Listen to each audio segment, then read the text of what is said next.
Did the markets just shrug off a 50% copper tariff? Is this resilience? Or are we walking straight into a storm? Wages down, tariffs up, central banks divided. And yet, markets barely blinked. We're witnessing something strange: tariff fatigue, geopolitical numbness, and a dangerous calm that could snap. So here's the question no one's asking. What if the real risk isn't even on your radar yet? If you're not listening to this week's market update, you're flying blind. Our weekly market update isn't just another recap, it's a cutting-edge podcast where two generative AIs, supervised by a former senior portfolio manager, deliver a sharp, timely synthesis of global market dynamics. Think of it as your must-see market briefing. Smart, fast, essential. We've mapped 5 global tipping points. Just one surprise and the whole landscape could shift. Don't guess, don't scroll, don't miss it. Listen until the end. This week could redefine your portfolio. We're unpacking the global markets for the week, ending July 11th, 2025. And it was, well, a fascinating week, wouldn't you say? Definitely. Puzzling in some ways. Yeah, markets showed this remarkable composure, even with fresh tariff headlines hitting the wires, and global trade tensions just simmering away. It really begs the question for all of us watching: is this just the calm before a potential storm? Or are we maybe seeing a new kind of market reality take shape? That's exactly the core question we need to dig into. This deep dive is crucial because, look, we're not just reacting to headlines. We need to understand what truly tested market resilience this past week. Right, beyond the noise. Exactly. We need to look at the underlying stuff, the kickoff of earnings season, some really pivotal macro data that genuinely move the needle. And probably most importantly for you listening, we'll flag the critical info for the week ahead that should help you recalibrate, where things might actually be headed. Perfect. Okay, let's start with that surprising steadiness then. Global markets, on the surface, almost seem to shrug off those sweeping copper tariffs, the geopolitical noise. Yeah, it felt that way initially. But where did the details start telling a more nuanced story? Or maybe even a different one? Well, that initial composure is striking, but, the data tells the real story. The broad strokes for the week showed the U.S. market, think S&P 500, taking a bit of a breather, just pausing. Europe, interestingly, saw its STOXX 600 index rally, but cautiously. China, the Shanghai Composite, edged higher, mostly on hopes for more stimulus, really. Yeah. Japan, though, slipped back. Growth concerns really starting to bite there. So this observation, it connects right back to the idea that earnings and macro data are the real tests coming up, not just the headlines. Got it. So let's dive into those specifics, starting with the U.S. markets. It did feel like the calm before the earnings storm there. S&P 500 down just 0.3% for the week. Tiny move. NASDAQ down 0.1%. Dow Jones dipped 1.0%. I mean, by 2025 standard, that's actually pretty quiet, right? It is, relatively speaking, but those undercurrents you mentioned, they were definitely there. What's particularly striking is how the market processed the new tariffs. Ah, yes, the tariffs. President Trump's announcement, 25% on goods from Japan, South Korea, others, plus that big 50% tariff on copper. Now, that copper tariff actually sent U.S. copper futures soaring 13%. Wow, okay. But the broader market seemed to largely shrug it off, which is, a stark contrast to how similar news hit markets in earlier trade wars. So what does that mean? Are we just used to it now? It suggests we might be seeing what some people are calling tariff fatigue. It's not that tariffs don't matter, but maybe the markets learned to price this kind of noise as just constant background static rather than a big disruptive shock. Tariff fatigue. That's a really interesting phrase. Does that suggest a new kind of market resilience, or maybe just that different things are moving the needle now? Could be a bit of both. And then you have the Fed, the Federal Reserve, seemingly in flux. Right. The FOMC minutes showed a split. A pretty clear split, yeah. Some officials hinting at rate cuts, maybe even July. Others seeing no cuts at all in 2025. Big difference. So how did that uncertainty play out in, say, bond yields? Well, Treasury yields initially dipped after those minutes, reflecting some hope for earlier cuts. Yeah. But they bounced higher by Friday. The 10-year yield closed up at 4.42%. Okay. It just highlights that persistent uncertainty around policy. On the earnings side, though, Delta Airlines kicked things off pretty well. Yeah, I saw that. Upbeat forecast. Yeah, boosted the whole airline sector. And of course, you can't ignore the Magnificent Seven. NVIDIA hit that incredible $4 trillion market cap milestone. Just wow. $4 trillion. Incredible. And finally, Bitcoin popped above $118,000, gained 9% on the week.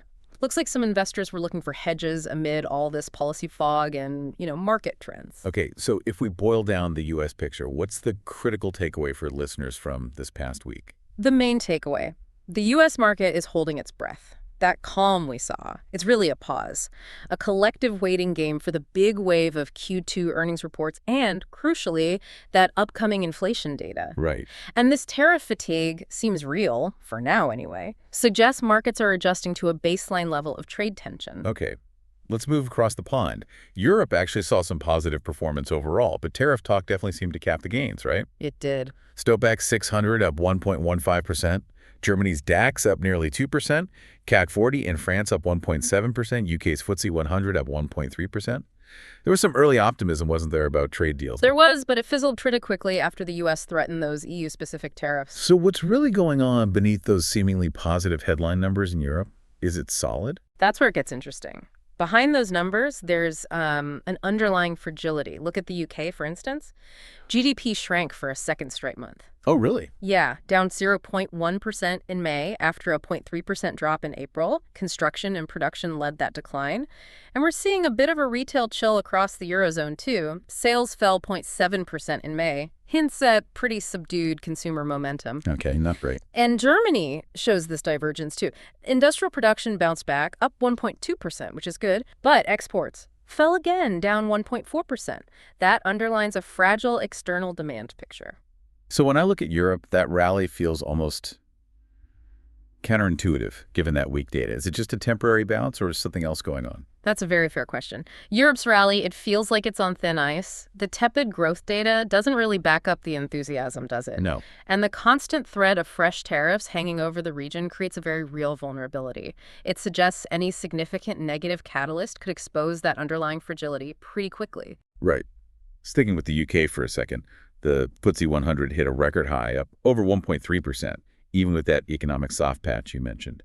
How do we square that circle, market versus reality? Yeah, it's a classic example of markets pricing in future expectations versus current data. While the FTSE hit that high, the economic numbers, like we said, definitely show a wobble. Mm-hmm. That second straight monthly GDP contraction, it's raising fears, of maybe a shallow summer downturn. But there are some potential bright spots, or at least stabilizers. Like what? Well, house prices flattened in May, which isn't great, but transaction volumes actually rose. That hints the market might be finding its footing. Okay. And there are reports suggesting a new mortgage guarantee scheme might be coming to help first-time buyers. So the market might be looking past the immediate pain towards potential policy help down the road. So for the UK, economy's wobbling, but maybe some political tailwinds in housing policy could offer support later on. Exactly. It's a real mixed bag. Short-term weakness versus potential longer-term policy support. Okay. Now let's shift focus to Japan. A negative week there. Nikkei 225 down 0.6%, TOPX down 0.17%. What are the main pressures causing that dip? Japan got hit with a sort of double whammy. Trade worries and some really disappointing wage data. Wow. The U.S. raised tariffs on Japanese goods to 25% effective August 1st. Now, there's room for negotiation, sure, but it adds near-term uncertainty. Right. But perhaps more critically, real wages fell 2.9% year over year in May. That was much worse than expected. Ouch. Yeah, it suggests a very fragile consumer backdrop, undermines hopes for that domestic-led growth story. But there was a silver lining. Oh. Household spending actually surged 4.7% year over year in May. Far exceeded expectations. Huh. How does that work? Wages down, spending up? That's the puzzle. It's a key dynamic to watch. Is it people drawing down savings? Or maybe expecting future income? We don't know yet, but that divergence is important. So what's the immediate takeaway for investors looking at Japan, especially with elections coming up soon? Japan's domestic recovery is definitely shaky, and those political clouds ahead of the July 20th election could add more volatility. If the ruling coalition gets a weaker mandate, it might undermine policy momentum, maybe even delay the Bank of Japan's normalization plans. Okay, something to watch closely. Finally, let's wrap up the recap with China. Modest gains this week. CSI 300 up 0.8%. Shanghai Composite up about 1.1%. Hang Seng TAI up just under 1%. What was driving that, given all the ongoing concerns about China's economy? Well, China's markets edged higher, mainly because deeper deflation data renewed speculation about, significant stimulus coming. More stimulus hopes. Exactly. Right. Producer prices fell 3.6% in June, That marks nearly 3 years of factory gate price drops. Wow. Consumer prices did tick up slightly, 0.1%, broke a 4-month losing streak, but analysts pretty much saw that as just an artifact of earlier stimulus, not a real sustainable trend. So the deflationary pressure is still intense. Immense. Particularly at the factory gate. And it's putting huge pressure on policymakers. Beijing is signaling more aggressive support now, things like curbs on cutthroat competition, plans to phase out outdated capacity. So the market is clearly pricing in this expectation of a big push from Beijing. But what if they don't deliver? What's the actual risk if these stimulus hopes are just hopes? That is the absolute core question for China right now. If their Q2 GDP data next week or the retail sales figures underwhelm, and crucially, if stimulus announcements stay vague or feel insufficient, And what? then markets could lose patience very, very quickly. That could trigger a significant reevaluation of China's growth prospects and, frankly, impact global sentiment, too. Okay, a lot riding on that. So we've unpacked the past week. Let's pivot now to the immediate future. What are the key data releases listeners need to have on their radar for next week, July 14th to the 18th? Right. The week ahead is absolutely packed. It's going to either confirm or really challenge current market thinking. In the U.S., the big one is CPI, Consumer Price Index, on Tuesday. Always key for inflation watchers. Wednesday, we get PPI, the Producer Price Index, plus the NAHB Housing Market Index. Then Thursday is jammed. Retail sales, weekly jobless claims, business inventories, import-export prices. Busy Thursday. And Friday wraps it up with housing starts, building permits, and the first look, the preliminary reading of the University of Michigan Consumer Sentiment Report. Okay, a deluge of U.S. data. What about elsewhere? Any major releases from Europe or Asia we need to track? Absolutely. China kicks things off Monday with trade balance exports, imports for June. Then Tuesday is huge for China. Q2 GDP, retail sales, industrial production, all critical. Right, that GDP number. Exactly. Germany has its ZEW Economic Sentiment Index on Tuesday. For the UK, we get their June CPI on Wednesday, then the unemployment rate for May on Thursday. Okay. And Japan rounds it out with its June trade balance on Thursday and June CPI on Friday. So yeah, as you can hear, it's a global data onslaught, full of potential market movers. An incredible amount of information coming. So, given all that, let's distill it down. What are the top 5 risks our listeners should really be focusing on next week? The things that could genuinely shift the dynamic. Okay, let's nail these down. These are the points of maximum leverage where surprises could really matter. First, sticky U.S. inflation. Number 1. Why it matters. June's CPI and PPI reports are going to heavily sway expectations for a Fed rate cut, maybe as soon as July. The risk. If inflation proves more stubborn than hoped, well, that could derail hopes for any easing in 2025 and pressure both stocks and bonds. Key releases. Watch CPI on Tuesday, PPI on Wednesday, absolutely crucial. Okay, risk number 2. Second, weak U.S. consumer spending. Why it matters. We talked about Delta's earnings maybe being a bellwether. The upcoming retail sales and sentiment data will give us a much clearer picture of whether household demand is actually cooling off. And the risk there. The risk is a significant pullback in retail sales or a drop in sentiment. That would reinforce those concerns about consumer fatigue, especially with tariff uncertainty still hanging around. So watch retail sales and Michigan sentiment on Friday. Got it. The consumer is key. What's number 3? Maybe shifting focus. Third risk, China's stimulus letdown. Why it matters. Expectations are really, really high now for stronger support measures from Beijing, especially after that dire deflation data. Right, the market's betting on it. Exactly, the Yeah. risk. If their Q2 GDP or retail sales disappoint next week, and just as importantly, if stimulus announcements remain vague or feel like too little too late, markets could lose patience fast. That could trigger a sell-off. So watch for. Q2 GDP and retail sales on Tuesday are the big ones for China. Okay, that feels like a major one. What's next on the risk list? Fourth, tariff volatility escalates. Why it matters. That August 1st deadline for the new U.S. tariffs. It gives room for diplomacy, yes, but it also keeps the risk high. So the risk is talks breaking down.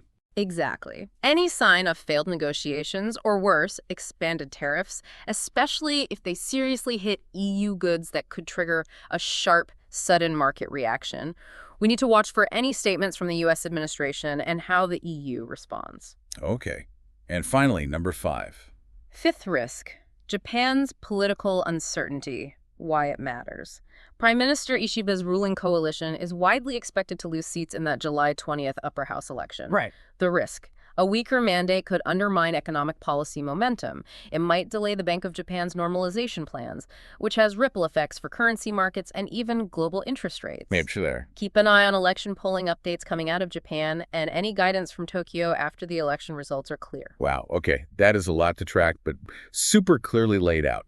So just to recap the core message from this deep dive, markets looked calm this past week, but like we discussed, it really felt like a prelude, didn't it? Absolutely. Just setting the stage. That upcoming Q2 earnings season, plus this tidal wave of inflation data we just talked about, it's going to force investors to really rethink, recalibrate their positions. The bar feels high for earnings, and any big inflation surprises could definitely ignite some volatility. That's exactly right. It's just so important for you, the listener, to understand the nuances here, the interconnectedness of all these global indicators. Don't just react to the headlines. Think critically about how these macro trends might affect your own financial picture or just broaden your understanding of the global economy. Try to understand the why behind the what. Great advice. So here's a final thought to leave everyone with. Given that surprising tariff fatigue we saw this week, what could be the next unexpected factor? Something lurking beneath the surface that really shifts the global market dynamic. What if the biggest risk isn't one of these five we're watching, but something emerging from a totally different corner? Something we've collectively dismissed, perhaps. That's exactly. Something to chew on. We'll be right here to dive into whatever comes next with you. Still watching? Then you're one of us, someone who actually wants to understand the markets. If this helped you think sharper, tap like, share the insight, and hit subscribe. Smarter markets need smarter minds. Let's grow this together. New AI-powered episodes drop every week. Imagine this format: AI-powered, sharp, fast, built around your industry, your firm, your market. For investors, leaders, or teams that move fast, we create custom podcasts designed to inform and impress. Curious? Contact us to build yours. Bespoke, bold, built by Flamingo's Research and Advisory.